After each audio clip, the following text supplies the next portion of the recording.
going to come in handy. Whoops. Hello, Mr. Geiselhart here, and we're going to look at number 3 on the assignment of finding the equation of a tangent line at a point.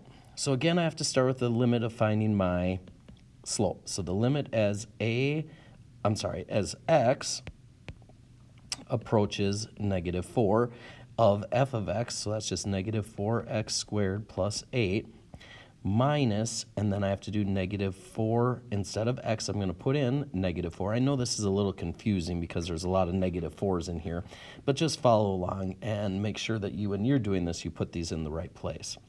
So then we have plus 8 all over x plus 4. Now, it's x plus 4 because it's minus a negative 4 there. So to simplify, we do the limit as x approaches negative 4 of negative 4x squared plus 8 minus. Now again, this is going to become important later. When I simplify all that, I have a negative 56. So that negative 56, I'm actually just going to write that right above that y1 because we're going to need that later.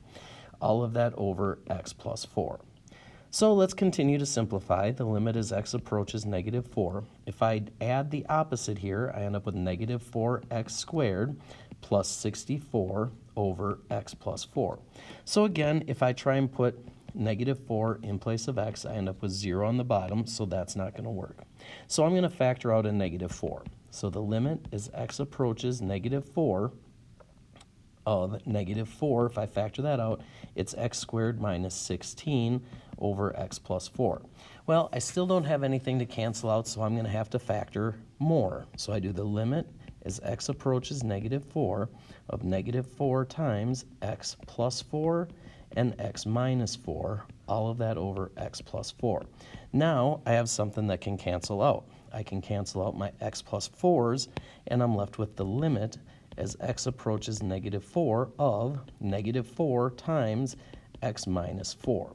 So now all I have to do is put this in place of x there, so I get negative 4 times negative 4 minus 4, or negative 4 times negative 8, which gives me a positive 32. So that means my slope is a 32, so that number goes in there for n. And then my x1 is just negative 4. That comes from this value up here in the given part of the question. So now to write the equation, y minus a negative 56 is y plus 56 equals my slope, which is 32, times x minus a negative 4, so that would be x plus 4.